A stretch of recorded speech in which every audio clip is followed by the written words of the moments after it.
Denny Pal Santos speaking. Ayun ang mga ipasalamat sa inyo po kayo ng sulat kung mabiyang bibigyan ko pa sa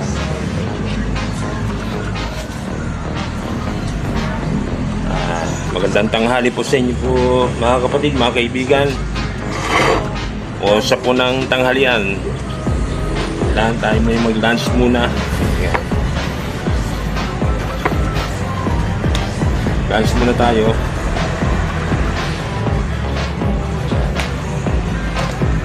Ba ako nung aking ulam ngayon ay ito, yung tinatawag na Uy, na-extra ka pa. Sumingit pa yung aking alagang pusa. Ito ang aking ulam na Gigi Galunggong. By the way, kanina umalis na naman ako. Nag-apply naman akong trabaho kung saan. Sari-sari na. Dalawa yung na-apply ko. Isang grocery store ulit. At isang pagbabayaw.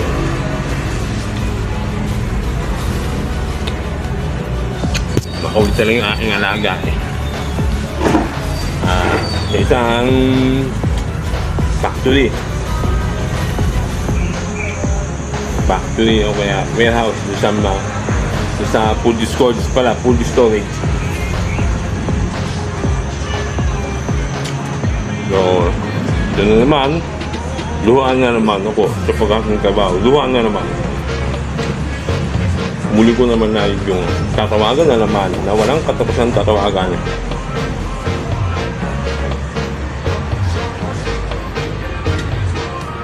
Talagang napakahirap manap ng trabaho.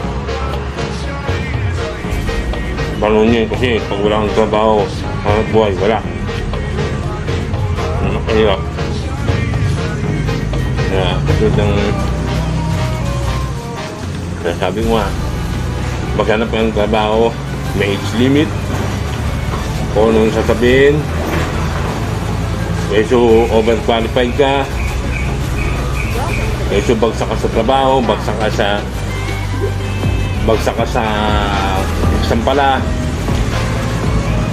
Maraming dahilan, marami. Kaya may age limit sila, yun pa. Nako.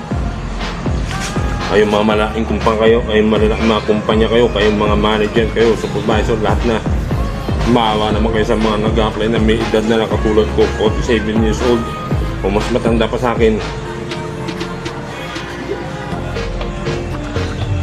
Kalibasan din nyo kasi natitikman yung mga problema pinagdadaanan namin, kaya ganun-ganun lang kayo. Mga katulad namin mga nag-apply, mawala kayong konsensya.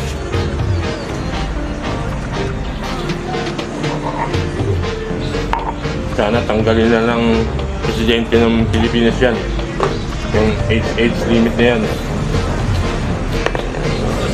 Isa lang dagdag pahirap sa bansang Pilipinas yan, hindi nakakatulong sa mga buhay ng mga Pilipino.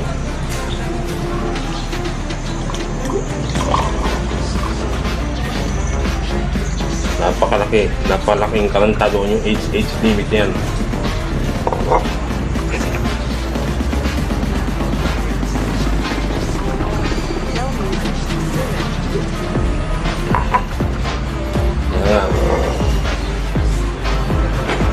Lahat tayo gusto natin mabuhay. Hindi lang kayong mga manager kayo, supervisor kayo, o ano pa man ang mga kumpanya, ano pa man katayo nyo, kaya naman pa. Hindi lang kayo may gusto mabuhay, kami din gusto namin din mabuhay. Hindi lang para sa amin sarili, para din sa aming mga pamilya. Lalo na isa sa mga miyembro ng pamilya may mga sakit na mabibigat. Katulad ko, may kapatid yung PWD. Sana magkapalit ng sitwasyon. Kayong malalaking kumpanya kayo, mga supervisor, manager, o chairman pa man kayo ng malaking kumpanya, sana kayo mapunta sa kalagayan namin at sana kayo din ang makarinig na mga narinig namin mga salita sa inyo.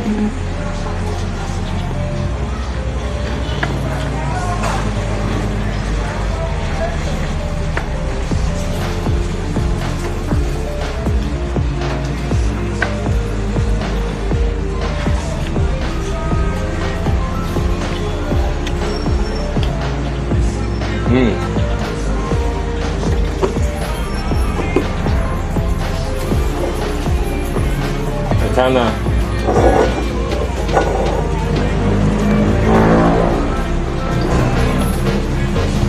At sana danasin nyo rin problema din namin.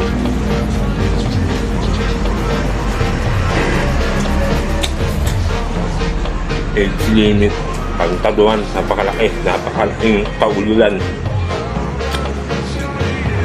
Di ba sa ibang bansa, walang age limit.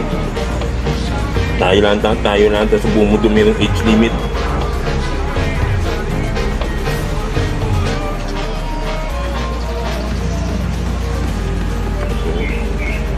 Na ako, kuha muna ako ng kanin. Ibang kong kanin sa loob.